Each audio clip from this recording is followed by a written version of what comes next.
जय श्री कृष्णा मित्रों, आज हम बात करेंगे एक नए विषय पर। हालांकि इसे नया तो नहीं कहा जा सकता क्योंकि मैं इस विषय पर पहली बार कोई वीडियो बना रहा हूं, तो मेरे लिए यह विषय नया है। हालांकि बाकी यह विषय नया नहीं है और इस विषय पर ऐसी बात है कि इस विषय से हम सभी परेशान हैं और वह विषय है कोरोना। कोरोना को लेकर आज संपूर्ण विश्व चिंताग्रस्त है, चिंतामग्न है और वैज्ञानिक भी इसकी काट ढूंढने में जुटे हुए हैं और सब तरफ से इसका काट ढूंढने की कोशिश की जा रही है मित्रों। और इस विषय पर सभी देश अपने अपने प्रयास में लगे हुए हैं। भारत भी अपने प्रयास में लगा हुआ मित्रों, क्योंकि विषय ही ऐसा है इसलिए इसको लेना पड़ा। क्योंकि इस पर काफ़ी बड़े बड़े ज्योतिषियों ने भविष्यवाणियाँ भी की थी। हालांकि उनकी भविष्यवाणियाँ मित्रों सही साबित नहीं हो पाई, क्योंकि मित्रों भारत को लेकर अगर आप भविष्यवाणी करेंगे इस कोरोना वायरस के रूप में तो वह संभव नहीं है। क्योंकि मित्रों यह अब विश्व का मुद्दा बन चुका है, विश्व के लिए महामारी है मित्रों, कोई अकेली भारत के लिए नहीं है। मित्रों भारत प्रयास में लगा है और भारत उन अग्रणी देशों में बना हुआ है कि इस महामारी से कैसे निपटा जाए, इस महामारी से कैसे निकला जाए। भारत का जो शीर्ष नेतृत्व है वह इस प्रयास में लगा है। हालांकि वह जो भी प्रयास कर रहा है वह सराहनीय है, क्योंकि पूरे विश्व में भारत की बुरी बुरी प्रशंसा हो रही है मित्रों। अब काफ़ी लोग इस पर कहते हैं कि यह कोरोना कब ख़त्म होगा, मुझसे भी पूछते हैं अक्सर और कई ज्योतिषियों ने भविष्यवाणियाँ भी की है इसके ऊपर। लेकिन मित्रों मैं इस पर यह भविष्यवाणी कैसे करूं कि ये कब खत्म होगा, क्योंकि मित्रों यह कोई एक जगह का विषय नहीं है, यानी कि संपूर्ण विश्व का विषय हो गया। क्योंकि यह वायरस ऐसा है कि छींकने से और खांसने से फैलता है। तो मित्रों इसके लिए बोलना, क्योंकि अगर एक भी व्यक्ति इससे बच जाता है, संक्रमित रह जाता है, ठीक होने से बच जाता है, तो मित्रों वह तो वापस पूरे विश्व में यह आग लगा देगा। क्योंकि एक ही व्यक्ति के द्वारा यह आग लगी और अगर एक भी व्यक्ति बच जाता है तो वापस वैसी की वैसी आग लग सकती है मित्रों। तो भविष्यवाणी करना कि ये तब खत्म हो जाएगा, क्योंकि मित्रों अब ये हमारे पृथ्वी पर, हमारी इस विश्व में, इस धरा पर घर कर चुका है। लगभग हर प्राणी में यह घर कर चुका है। मुझे भी कोरोना हुआ होगा, आपको भी हुआ होगा, हम कोरोना से गुजरे होंगे। तो मित्रों अब हमें यह मान लेना चाहिए कि हमें कोरोना के साथ जीना सीखना है, कोरोना के साथ ही जीना है और कोरोना के साथ ही आगे बढ़ना है। कोरोना को हराना है मित्रों, और इसके लिए मित्रों हमें मजबूत होना होगा।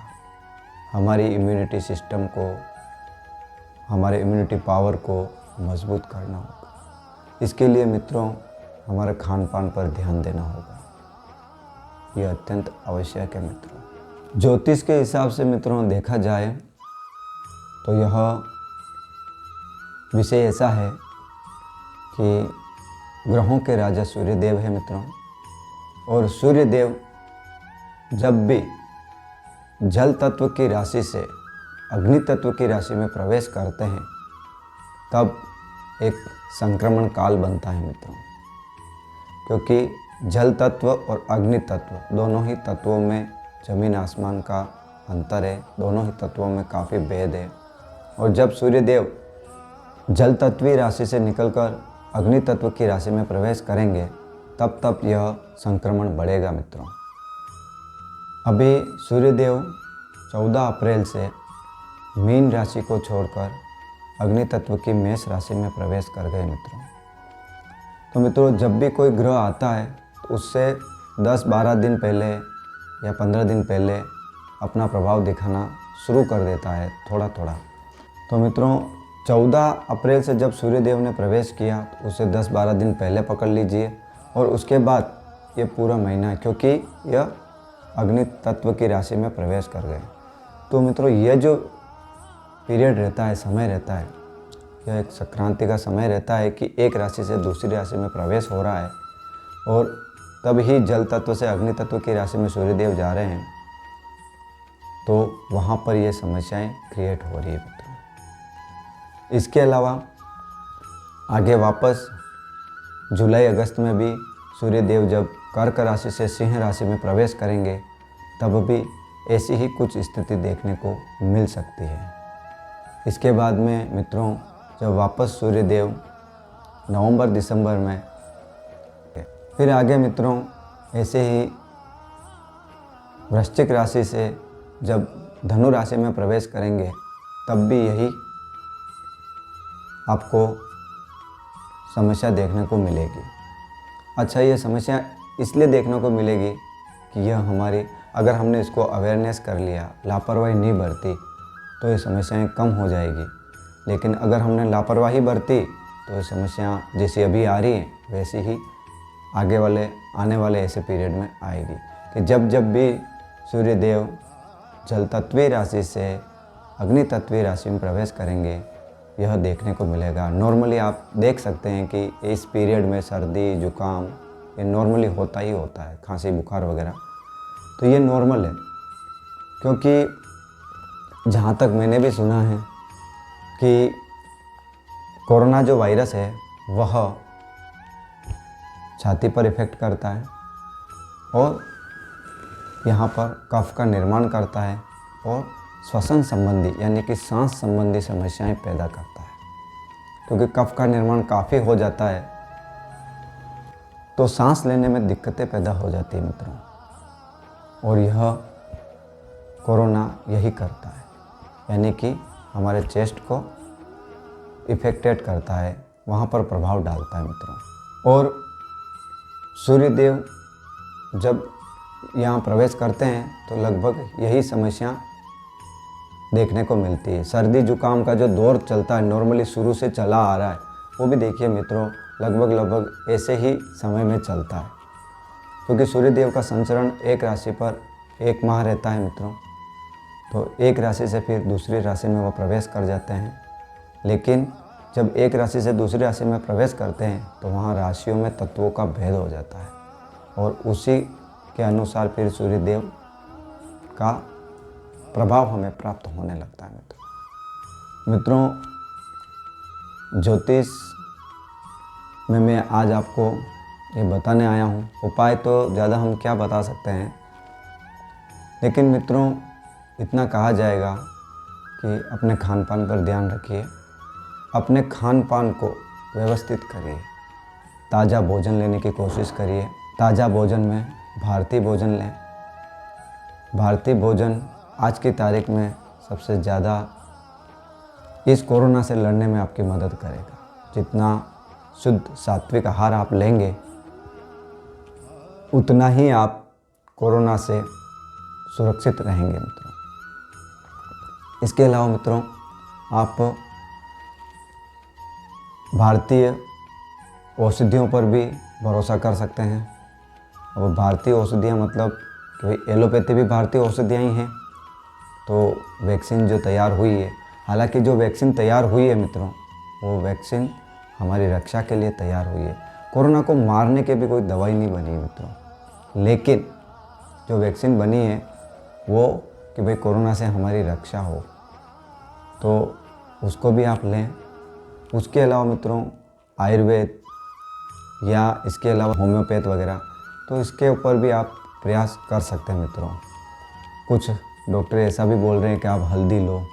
मैं इस पर एक बात ये बताता हूँ मित्रों कि गुरुदेव जो हैं वह औषधि के कारक हैं, और गुरुदेव ने अपनी नीच की राशि को छोड़कर शनि की मूल त्रिकोण राशि कुंभ राशि में प्रवेश किया मित्रों। तो अभी जो औषधियाँ हैं वह काफ़ी इफ़ेक्टेड होगी, काफ़ी प्रभावी होगी। हल्दी जो है वो वास्तव में बहुत प्रभावी रहती है, क्योंकि वह गुरु से जुड़ी हुई है, उसके तत्व गुरु से जुड़े हुए हैं और शरीर के लिए भी वह काफ़ी अच्छी मानी गई है। एंटीबायोटिक का अच्छा काम करती है वह। तो आप हल्दी को ले सकते हैं, जो कि काफ़ी लोग सलाह दे रहे हैं, काफ़ी आयुर्वेद वाले भी सलाह दे रहे हैं, एलोपैथी वाले भी सलाह दे रहे हैं कि हल्दी को लें, हल्दी को लिया जा सकता है और हल्दी इसके लिए काफ़ी इफ़ेक्टेड है मित्रों। इसके अलावा मित्रों, आप कुछ काढ़े वगैरह आ रहे हैं तो वो काढ़ों को भी लीजिए।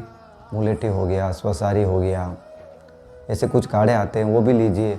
और इसके अलावा जो स्वदेशी आयुर्वेदिक कंपनियों ने जो दवाइयाँ बनाई हैं, भले वो किसी भी ब्रांड की हो, ब्रांड से कोई लेना देना नहीं है, तो जो भी बनी है उनको आप ले सकते हो और सुनने में आ रहा है कि उनके भी काफ़ी रिज़ल्ट हैं, ऐसा नहीं है। हमें भारतीय आयुर्वेद औषधियों के प्रति पूर्वाग्रह नहीं रखना है, केवल कि भाई एलोपैथी के पीछे ही जाना है, हॉस्पिटल में जाना है, हॉस्पिटल में भीड़ इकट्ठा करना है, यह इसका हल नहीं है। आप घर बैठे सामान्य उपचार करिए, आपको ज़्यादा हॉस्पिटल में जाने की ज़रूरत नहीं है और न ही इतना पैनिक क्रिएट करने की ज़रूरत है मित्रों। आप स्वस्थ हो जाएंगे, विश्वास रखिए और भाव पर दुनिया चलती है, भाव रखिए कि आपको कुछ नहीं होगा। अब ज्योतिष के अनुसार देखा जाए मित्रों, तो मैंने सूर्यदेव की जो स्थिति बताई है वो स्थिति तो इसमें रहती ही है मित्रों। अभी शनिदेव जो हैं वह मकर राशि में यानी कि स्वयं की राशि में संचरण कर रहे हैं और यह श्रेष्ठ है, क्योंकि आयु के कारक, जीवन के कारक शनिदेव को माना गया है और स्वराशि में उनका संचरण करना श्रेष्ठ है, क्योंकि उसी के कारण महामारी ज़्यादा नहीं फैल रही है, ज़्यादा जाने नहीं जा रही है और यह अच्छी बात है मित्रों। इसके अलावा मित्रों, ज्योतिष के रूप में देखा जाए तो मेरा ये कहना है कि जितने भी वीडियोज़ आए हैं या डॉक्टर्स हैं बोल रहे हैं कि इम्यूनिटी को बूस्ट करें, तो इसका मतलब ये हो गया कि आपका लग्नेश कितना मजबूत है। आप इसको देखें कि आपका लग्नेश कुंडली में कितना मजबूत है, उसकी स्थिति क्या है, ये देखिए। इसके अलावा मित्रों, कफजन्य जो रोग होते हैं उसका कारक चंद्रमा होता है और उसका जो भाव होता है वह चौथा भाव है कुंडली में, चतुर्थ स्थान से छाती को देखा जाता है। तो कफजन्य जो रोग हो रहे हैं उसमें आप चंद्रमा की स्थिति को देखिए कि उसका चतुर्थ से क्या संबंध बन रहा है, या षष्टम से या अष्टम से कोई संबंध बन रहा है, चंद्रमा की स्थिति क्या है उसमें आप ये अवश्य देखिए। चतुर्थ स्थान को भी देखिए कि वह उसके ऊपर कौन से ग्रहों की दृष्टि है, उसमें कौन से ग्रह स्थित हैं, उसकी क्या स्थिति है, यह भी आप देखिए और आप खुद देखिए कि उसके अनुसार क्या हो सकता है, या किसी योग्य ज्योतिषी से आप इसके ऊपर सलाह ले सकते हैं कि वह आपके लिए क्या प्रभाव दे सकती है। मित्रों, उपायों के बारे में तो ज़्यादा क्या कहा जा सकता है, लेकिन एक बात ज़रूर कहूँगा कि ज़्यादातर जो कफजन्य रोग होते हैं वो चंद्रमा से रिलेटेड होते हैं, चंद्रमा से संबंधित होते हैं। तो आप चंद्र का उपाय करें। चंद्र का क्या उपाय हो सकता है? भगवान शिव को नित्य अभिषेक करें दूध का और जल का, और अभिषेक में महामृत्युंजय मंत्र का उच्चारण करें। इसके अलावा ओम सोम सोमाय नमः मंत्र का उच्चारण करें मित्रों। यह काफ़ी आपके लिए फ़ायदेमंद रहने वाला है। यदि आप हनुमान जी की शरण में हैं तो हनुमान चालीसा करिए, हनुमान जी के दर्शन करिए। लेकिन मित्रों, इसमें आप ये देखना लग्नेश की स्थिति क्या है और उस लग्नेश के अनुसार आप अपने वो उपाय भी करें कि आपका लग्नेश कितना मजबूत है।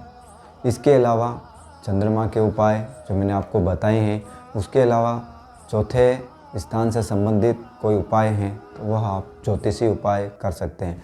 लेकिन मित्रों, ये जो उपाय होंगे यह आपके बीमारी को दूर करने में सहायता करेंगे, लेकिन आपको डॉक्टरी इलाज तो करना ही है, उसको नहीं छोड़ना। जो डॉक्टरी इलाज आपको करना है करिए।